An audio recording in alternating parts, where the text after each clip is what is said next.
అందరికి నమస్తే అండి. మనిషి జన్మ ఎత్తిన తర్వాత కొంచెమైనా మానవత్వం ఉండాలి. మొన్న జగన్మోహన్ రెడ్డి పల్నాడు పర్యటన మీ అందరికీ గుర్తుంది కదా. వెళ్తా వెళ్తా ఇద్దరిని చంపేశాడు.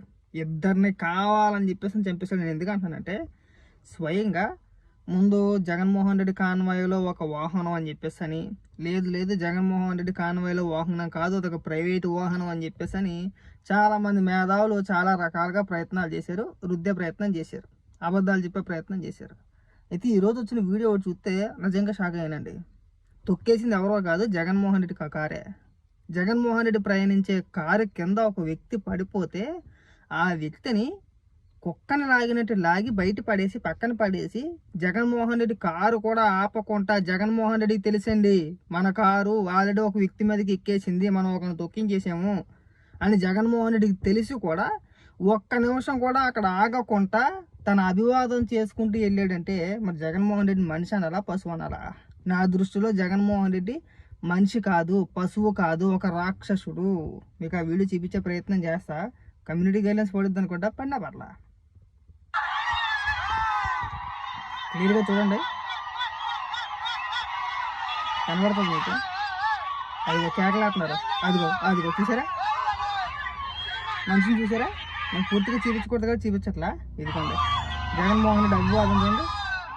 అయినా సరే ఆడికి అసలు ఏమైనా సిగ్గు సరదా ఏమన్నా ఉందా? ఏం జగన్మోహన్ రెడ్డి, నీ కారు కింద ఒక వ్యక్తి పడి ప్రాణాపాయ స్థితిలో ఉన్నా సరే ఈ దిక్కుమాలోడు ఏం చేస్తున్నాడు చూసారు? అక్కడ అభివాదం ఇచ్చుకుంటున్నాడు, నమస్కారాలు చేస్తున్నాడు, జై జగన్ అని చెప్పిన అరుపులా పిచ్చి నా కొడకలారు. మీరు మనుషులా దున్నపోతారో నాకు అర్థం కావట్లే. అసలు తెలుసు ఆల్రెడీ ఒక వ్యక్తిని ఎక్కిచ్చేసామని చెప్పేసి జగన్మోహన్ రెడ్డి కూడా తెలిసి కూడా నిస్సిగ్గుగా, అసలు ఏమాత్రం పశ్చాత్తాపం లేకుండా, జాలి లేకుండా, అరే ఒక మనిషి ప్రాణాపాయ స్థితిలో మన కారు కింద పడిపోయి బతుకున్నాడు సచ్చాడు అని కూడా చూడకుండా ఈడ్చి పక్కన పడేసి వెళ్ళిపోయారంటే మరి ఈ నా కొడుకులు మనిషిని అనాలా, దున్నపోతనాలా? ఇన్ని దీని జగన్మోహన్ రెడ్డి నేను దున్నపోత కన్నా దేంతో పూలతో పోదు, పశువులతో కూడా నేను పోల్చకూడదయ్యా. మేము విన్నాళ్ళు కూడా నీ వాహనంలో అంటే నీ కాన్వాయ్లో ఏదో ఒక వాహనం అయి ఉంటుందేమోలే, పూర్తిగా తెలియకుండా మనం మాట్లాడకూడదనే ఉద్దేశంతో మేము మాట్లాడాల. ఈరోజు ఈ వీడియో చూసిన తర్వాత కూడా నువ్వు మనిషివి కాదు. నేను నిజంగా చెప్తున్నా, నువ్వైతే మనిషివి కాదు. మనిషి పుట్ట కాదు నాది, రాక్షస పుట్టక నీది. రాక్షస జాతిలో పుట్టాల్సిన వాడివి పొరపాటున మనిషిగా పుట్టేసా. కానీ ఏమంటే నీ సెక్యూరిటీ సిబ్బంది చెప్పరా, అక్కడ ఉన్న జనం కేకలేయట్లేదా మనిషి పడిపోయి కింద అని చెప్పేసి అని పెద్ద పెద్ద అరుపులు అరపట్లేదా? అయినా సరే నీకు ఆ మాత్రం సోయి లేదా, ఆపాలని ఇంగిత జ్ఞానం లేదా? ఆపి నీకు అంబులెన్స్లోనో లేదంటే ఇతర ప్రైవేట్ వాహనంలోనో ఆ పెద్ద ఆయన్ని తీసుకెళ్ళి హాస్పిటల్లో చేర్పించాల్సిన బాధ్యత నీది కాదా? ఆ రోజు నువ్వు హాస్పిటల్లో చేర్పించి ఉంటే ఆ పెద్ద ఆయన్ని ఇమీడియట్గా ప్రాణాలు పోయి ఉండేవి కాదేమో, వదిలేశారు అంతే. ఏదో అది కుక్కలు లాగారు, పక్కకు వదిలేశారు.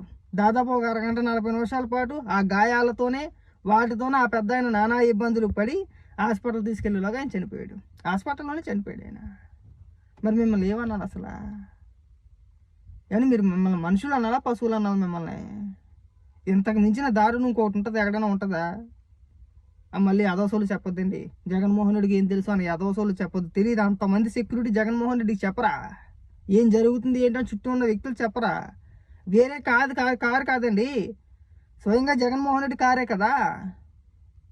రైట్ సైడ్ టైర్ కింద పడ్డాడు, లెఫ్ట్ సైడ్ జగన్మోహన్ రెడ్డి ఉన్నాడు. డ్రైవర్కి ఆల్రెడీ చెప్తున్నారు వచ్చి, కార్యకర్తలు వచ్చి, నువ్వు తొక్కిచ్చేసేవారు ఎర్రి పాపనా కొడక అని చెప్పేసి అని. వెనకాతల సిబ్బంది ఉంటారు, సెక్యూరిటీ సిబ్బంది కూడా చెప్పారు ఆల్రెడీ. మరి జగన్మోహన్ రెడ్డికి తెలియజేరే వాళ్ళు ఏమంటే తెలీదా? దరిద్ర పేదవల్లారా, మళ్ళీ ఒకరిని పరామర్శించడానికి ఇద్దరిని చంపుకుంటా పోవాలా? పైగా దాన్ని మళ్ళీ ప్రభుత్వం మీద నెట్టేస్తారా? సెక్యూరిటీ కల్పించలేదని చెప్పేసి మీరు తొక్కేసుకుంటూ వెళ్ళిపోతారా జనాన్ని? ఈ సైకోనా కొడుకులేమో కార్ల మీదకి డ్యాన్సులు వేస్తారా? ఏం మనుషులండి మీరు అసలు? అది కొంచెం ఇంగిత జ్ఞానం ఉందా? సైకోలా ప్రవర్తిస్తారు ఏంటండి?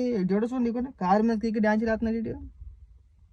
గంజాయి బ్యాచ్ అంతా, గంజాయినా కొడుకులు అందరూ కూడా 100% వీళ్ళు బేటాలని మొత్తం అంతా గంజాయి బ్యాచే. గంజాయి కొట్టేవాళ్ళే, సోయి ఉండదు వాళ్ళకి. గంజాయి బ్యాచ్, రౌడీ షీటర్లో ఎవడన్నా అంతే. మెజారిటీ వీళ్ళ బ్యాచ్లో వైసీపీ కార్యకర్తలు ఎవడన్నా ఉన్నాడంటే 100% 99% గంజాయి బ్యాచే. వాళ్ళకు ఒక క్రమశిక్షణ ఉండదు. ఎవడు ఎలా పోయినా పర్లేదు, తొక్కుకున్నా అన్న పోతారు. సైకోనా కొడుకులు ఎలా ఇది ఎక్కి డాన్సులు ఎలా వేస్తున్నారు చూడండి అసలు. సరే జగన్మోహన్ రెడ్డికి సిగ్గు శరం లేదా, సైకోగాలకి సిగ్గు శరం లేదు, ప్రాణాలు తీసేసారు. దీనిపైన ప్రభుత్వం తక్షణం స్పందించి జగన్మోహన్ రెడ్డిని ఇమీడియట్గా లోపల వేయాలని చెప్పేసి మేము కోరుకుంటున్నామండి. ఎందుకంటే జగన్మోహన్ రెడ్డికి బయట ఉండే అర్హతే లేదు. జగన్మోహన్ రెడ్డి అనే వ్యక్తికి బయట జీవించే హక్కు లేదండి. ఇలాంటి వ్యక్తుల్ని, ఇలాంటి దుర్మార్గుల్ని, ఇలాంటి క్రూర మనస్తత్వం కలిగిన వ్యక్తుల్ని బయట ఉంచకూడదు. నిర్దాక్షిణ్యంగా ఒక వ్యక్తిని చంపేసి మరీ వెళ్తున్నారంటే పరామర్శకి, వీళ్ళ మనిషి పుట్టక కాదు వెళ్దే. మనిషి అన్నవాడు ఎవడైనా వెళ్తాడండి అలాగా అండి? మనిషి అన్నవాడు ఎవడైనా సరే ఒక వ్యక్తిని చంపేసి, ఒక వ్యక్తిని ఎక్కిచ్చేసి ఎవడైనా సరే పట్టించుకోకుండా పోతాడు అలాగా? కనీసం మానవత్వం ఉండొద్దండి. పైగా ఏమన్నా అంటే ఇక్కడ ఎలివేషన్లో మళ్ళీ మన భజన కార్యక్రమాలు ఇక్కడ మామూలుగా ఉండవు కార్యక్రమాలు ఇక్కడ ఓదరు కొట్టేసారు. రకంగా సాక్షిలో కావచ్చు, ఇతర మీడియా ఛానల్స్లో కావచ్చు, మన మేధావులు పేటీఎం గోలు ఇంకా కొంతమంది ఉన్నారుగా, వీళ్ళంతా కూడా ఓదరు కొట్టేసారు. అబ్బాయి జగన్మోహన్ రెడ్డికి ఏమీ తెలియదు, జగన్మోహన్ రెడ్డి శుద్ధపోస. ఏంది శుద్ధపోస? ఎవడరా మీకు చెప్పింది శుద్ధపోస అని చెప్పేసి అని? జగన్మోహన్ రెడ్డి తెలుసుంటే అక్కడికి అక్కడ ఆపేద్దుడు. తొక్కేసిందిరే జగన్మోహన్ రెడ్డి రా బాబు. ఇక్కడ స్వయంగా తన సొంత కార్యకర్తని తన కారుతో తొక్కేసిందే జగన్మోహన్ రెడ్డి. ఇక్కడ బయటోడు ఎవడో కాదు, తొక్కేసింది జగన్మోహన్ రెడ్డే. ఆ విషయం జగన్మోహన్ రెడ్డికి తెలుసు. ఎందుకు ఆపలేదు తెలుసా? ఇమీడియట్గా ఆపేసి ఆ పెద్ద ఆయన హాస్పిటల్లో చేర్పిస్తే ప్రాణాలతో బతికేస్తాడు. ఒకవేళ ఆయన ప్రాణాలతో బతికేసాడు అనుకోండి, మనం పరామర్శించడానికి ఉండదు. అతను చచ్చిపోయాడు అనుకోండి, అతను కొంపకి వెళ్ళి వాళ్ళ ఇంటికి వెళ్ళి వాళ్ళ కుటుంబ సభ్యులను పరామర్శించి ఒక్కదానికి మనకు ఒక అవకాశం ఉంటుంది. శవరాజకీయం చేయడానికి మనం ఉంటుంది. ఇక్కడ జగన్మోహన్ రెడ్డికి ప్రాణాల కంటే శవరాజకీయాలు చేయడం చాలా ఇంపార్టెంటు. ఆ ఉద్దేశంతోనే సత్యాలే పర్వాలేదు. నాకు తెలిసి కావాలని ఎక్కిచ్చేసినట్టున్నారు నన్ను అడిగితే కనుక. కావాలని ఇల్లు వేసేసారు. మళ్ళీ చూడండి, ఇప్పుడు 4 రోజుల తర్వాత 5 రోజుల తర్వాత వీళ్ళని పరామర్శించడానికి వెళ్తాడు ఈ నీచుడు, ఈ నికృష్టుడు. తొక్కేసింది ఈడే, చంపేసింది ఈడే. మళ్ళీ పరామర్శ పెడితే పరామర్శించేది ఈడే. మళ్ళీ అక్కడికి వెళ్ళి పెద్ద పెద్ద డైలాగులు కొట్టేది ఈడే. మరి మనిషి అనాలా, నేను పశువు అనాలా? అసలు యాదృచ్ఛికంగా ఏదో అనుకోకుండా జరిగిన సంఘటన అంటే అది వేరే. కొన్ని సంఘటనలు జరుగుతూ ఉంటే దాన్ని ఎవడో కాదనలేడు. అనుకోకుండా జరిగిన సంఘటన అని చెప్పేసి మేము ఇప్పటివరకు కూడా మాట్లాడాల. పెద్దగా ఎందుకు స్పందించలేదు అనుకున్నాం? అనుకోని సంఘటన, ఎవడో ఏదో గుద్దేసి లేదు, దాన్ని జగన్మోహన్ రెడ్డికి ఆపాదించాడు కరెక్ట్ కాదని చెప్పేసి నిన్న రోజులు దాన్ని పెద్ద ఇష్యూ చేయలేము మేము. ఇవాళ తొక్కేసింది నువ్వే అని తెలిసిన తర్వాత కడుపు రగిలిపోతుంది. ఇది తలని ఇంత కారు కింద ఆల్రెడీ పడ్డాడు మనిషి. ఆ విషయం జగన్మోహన్ రెడ్డి తెలిసి కూడా ఎక్కడ ఆపకుండా పక్కన లాక్కెళ్ళి పక్కన పడేసి వెళ్ళిపోయారంటే మనుషుల ప్రాణాలకు విలువ లేదు కదా మీకు? ఎంతసేపు శివరాజకీయాలే కదా. నీకెవడన్నా ఓటేస్తాడు అసలు? ఇంత నీచ నికృష్టుడు కదా నువ్వు. నీకెవడన్నా ఓటేస్తాడు అసలు? పానికి మా సొంట అలాగని చెప్పేసి అని పైగా మన సాక్షిలో కూర్చోబెట్టి పెద్ద పెద్ద ఉపన్యాసాలు ఇప్పిస్తావా? నీకోసం ఇద్దరు బలైపోవాలా? ఎవడో బెట్టింగ్ యాప్లో డబ్బులు పోగొట్టుకుని సచినోడి కోసం నువ్వు వెళ్ళి ఇద్దరిని చంపుకుంటా పోతావా? పైగా ఆ నెప మళ్ళీ తీసుకెళ్ళి ప్రభుత్వం పని నెట్టేస్తావా? ప్రభుత్వం నీకు లోకుగా దొరికిందా? కాస్తాను సిగ్గుపడి జగన్మోహన్ రెడ్డి.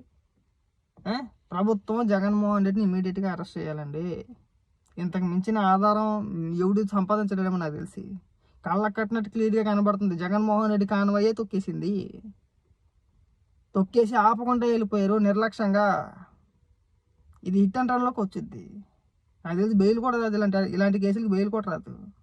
జగన్మోహన్ రెడ్డిని ఖచ్చితంగా హిట్ అండ్ రన్ కేసులో అరెస్ట్ చేసి లోపల వేయాలని చెప్పేసి ప్రభుత్వాన్ని కోరుకుంటున్నామండి.